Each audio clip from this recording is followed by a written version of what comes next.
Your home is constantly sending signals to your brain, and some of them are quietly draining your energy without you even realizing it. This is not about obvious clutter. There are things in your home right now that look completely normal, but over time they shape how you feel. A little more tired, a little more overwhelmed, a little less motivated. They make it easier to tolerate what doesn't feel right, and you slowly start settling for less than you actually want. Let me show you what I mean. I'm Natalia Kaylin. I help people create happier homes with mindful design. Number one on my list is that drawer full of old cables, chargers, random adapters. Most people have one. It's filled with things for devices you don't even own anymore. And realistically, you're probably never going to use them again. So why do we keep them?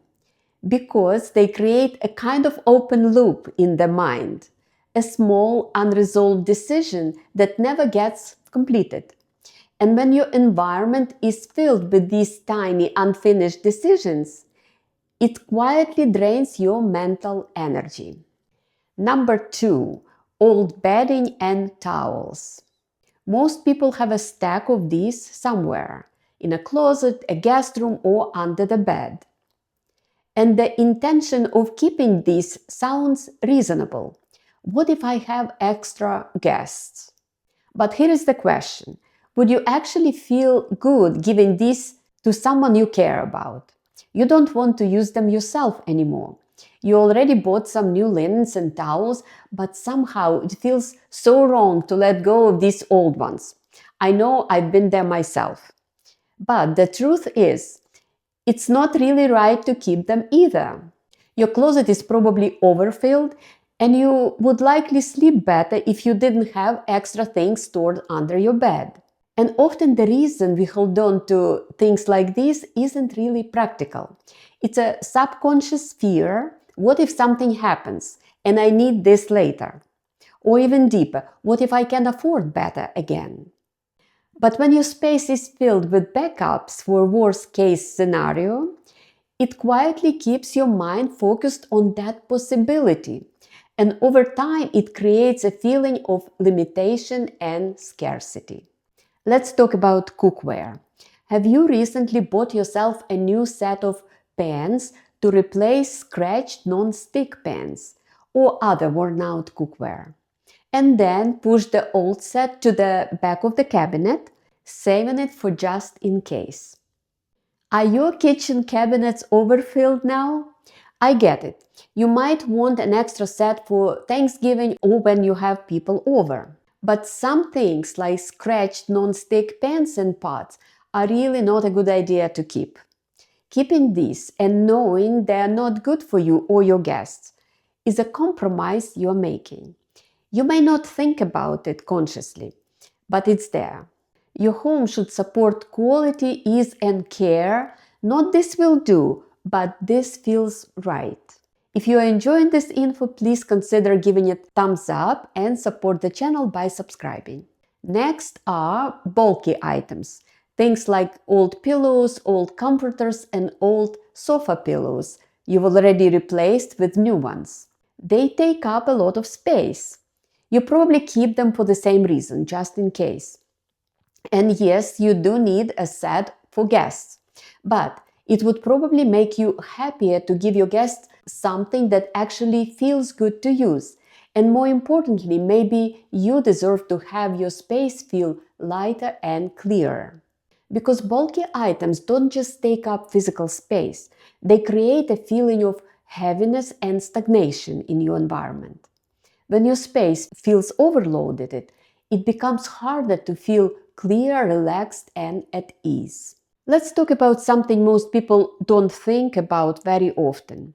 Expired medications, old supplements, or even medical items like crutches or braces that you needed at some point. Meds often end up at the back of a drawer and medical items tucked away somewhere in the house. You went through something, and these were needed. But keeping them, once again, just in case, reinforces a thought that you expect something that like this happen again. You don't think about it consciously, but your mind registers it. You know the expression self-fulfilling prophecy. Letting go of this means allowing yourself to fully move forward. Let's talk about something that can be a little bit more emotional, items that you inherited from family members.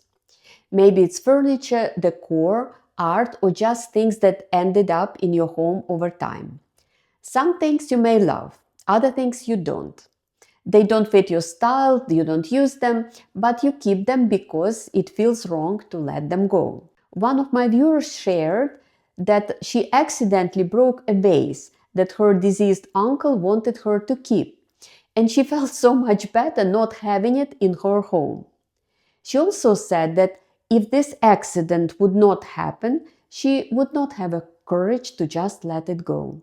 Here is something important to remember. You can honor someone without keeping things they owned.